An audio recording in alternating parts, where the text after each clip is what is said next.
আসসালামু আলাইকুম ওয়া রাহমাতুল্লাহ। ইন্নাল হামদালিল্লাহি রাব্বিল আলামিন ওয়াসসালাতু ওয়াসসালামু আলা রাসূলিহি মুহাম্মাদিন ওয়া আলিহি ওয়া আসহাবিহি আজমাইন। আম্মা বাদ, ফাউযু বিল্লাহি মিনাশ শাইতানির রাজিম। বিসমিল্লাহির রহমানির রহিম।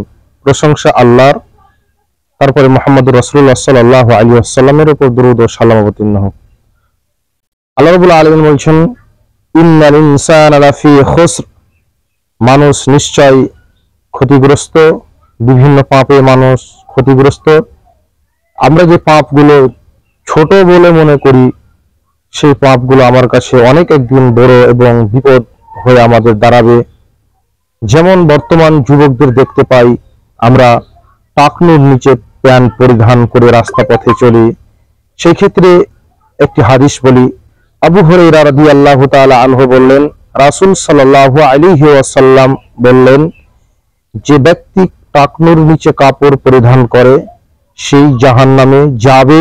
এই কথা রাসূল সাল্লাল্লাহু আলাইহি ওয়াসাল্লাম বললেন। তারপরে আরেকটি হাদিস বলছেন, হাদিসের রাবী হচ্ছেন আবু হুরায়রা রাদিয়াল্লাহু তাআলা আনহু থেকে বর্ণনা করেন, রাসূল সাল্লাল্লাহু আলাইহি ওয়াসাল্লাম বলছেন, যারা টাকনুর নিচে কাপড় পরিধান করে তাদের ভিতরে অহংকার কাজ করছে। তারা অহংকার করে কাপড় পরিধান করে, আর অহংকার করে কাপড় পরিধান করে তারাই যারা টাকনুর নিচে কাপড় পরিধান করে। রাসূল সাল্লাল্লাহু আলাইহি ওয়াসাল্লাম বলছেন, ওই ব্যক্তির দিকে আমি কিয়ামতের দিন আমার দৃষ্টি তুলে তাকাবো না, দয়ার দৃষ্টিতে এবং রহমতের দৃষ্টিতে দেখবো না, যারা টাকনুর নিচে কাপড় পরিধান করবে। তাই আমি আপনাদেরকে বলি, এই হাদিস দুটোর উপর আমল রাখার চেষ্টা করি, যে আমরা টাকনুর উপরে কাপড় পরিধান করার চেষ্টা করব, আমরা টাকনুর নিচে কাপড় পরিধান করব না।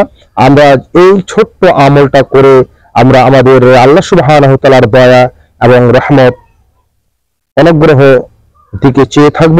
এই জন্য আল্লাহ সুবহানাহু ওয়া তাআলা বলছেন, ইন্নাল ইনসানা লাফি খুসর, মানুষ নিশ্চয় বিভিন্ন পাপে ক্ষতিগ্রস্ত।